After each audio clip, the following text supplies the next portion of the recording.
For more than 4 decades, the magnificent Owens-Thomas mansion on Savannah's Oglethorpe Square was home to a succession of wealthy white families, as well as a varying number of enslaved African Americans who tended to their every need.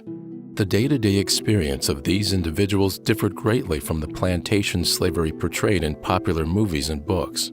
The labor of those that worked in homes like the Owens-Thomas house was 24-hour labor. They rarely got much sleep because they had to be on call 24 hours a day.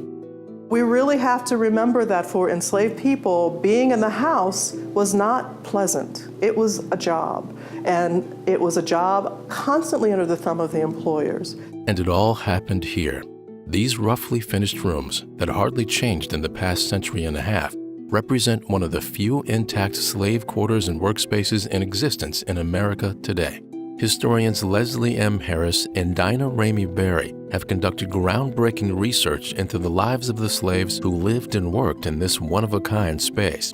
We're very lucky to have the Owens-Thomas house. It was so well preserved. To have the urban slave quarters is a pretty rare thing. For decades, these historic spaces were overlooked and overshadowed by the ornate rooms upstairs. But that neglect was actually a blessing, creating an architectural time capsule that preserved secrets for historians to uncover. The basement of the Owens-Thomas house is a unique space, interestingly, because for some years it was neglected.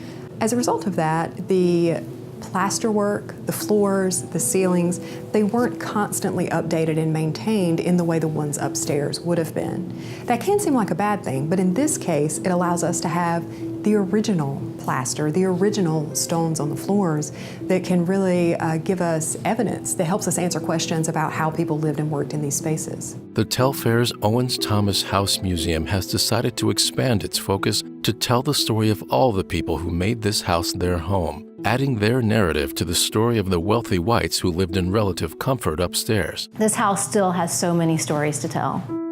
We're telling stories of people who in some ways have been forgotten by history, and it's an honor for us to be able to take the opportunity to introduce them to the public and bring their stories back to light. From before dawn until well after sundown, enslaved people performed difficult, complex tasks to keep the house running. Well-documented research has revealed that a skilled cook named Diane worked here for years, preparing complicated meals for up to 20 people or more. Diane is not just a cook, and when you think about just a cook, you have to think about what that means. What does it mean in the 19th century to prepare food in a space like this, with the type of utensils and equipment that we don't have, like toaster ovens and microwaves and ways to heat up food fast. You know, I think our conception of that is very different today than it was for someone like Diane, who had to spend almost all of her waking hours preparing food and serving this family. We can look at the Owens-Thomas house and see all of the places where enslaved people put things in place, made sure the house was running efficiently. These were all very highly skilled jobs that enslaved people performed throughout their lives. We also know that Diane may have served or cooked for President Polk. So these are the kinds of guests that were in this house. We're not just talking about, you know, a Savannah citizen, we're also talking about important dignitaries and guests. And so they're cooking food for some of the most important citizens of Savannah and of the United States. In a nearby room, other enslaved workers worked to clean the mansion's laundry, a dangerous and exhausting task. Doing laundry in the 19th century was laborious work, and it was dangerous because you're working with not only boiling water, but also chemicals such as lye, which could damage the skin. The people that were doing this work were probably young girls that were being trained. They were probably, you know, under 14 years of age, and they were working with older women who taught them how to do this labor, which was very, very labor-intensive and dangerous. We're removing the chimney cap to access the flues from up here on the roof. Reinterpreting this basement space coincides with an opportunity to utilize best practices in the field of historic preservation throughout the house. The experts started with the HVAC system. The most obvious thing that needed to be addressed was the air conditioning equipment that ran through the basement. There was ductwork running throughout the basement. It's all insulated with silver insulation. It's a real visual impediment to the space. Modern HVAC ducts were removed from the basement and a completely customized system was routed through the 2-century-old chimneys. This process has only been performed in a few other locations in the world. You pulling? I'm pulling. All right, cool. While difficult to install, it provides temperature and humidity control without disrupting the historic fabric of the house. So I'm, No, we got it. You got it? All right. All right. Good job. Fantastic. Crumbling plaster ceilings and walls are stabilized, leaving as much of the original plaster as possible. These walls contain so much history that's yet to be discovered. We want to keep that intact. It's a super slow, tedious process. I could sit here and brush all day.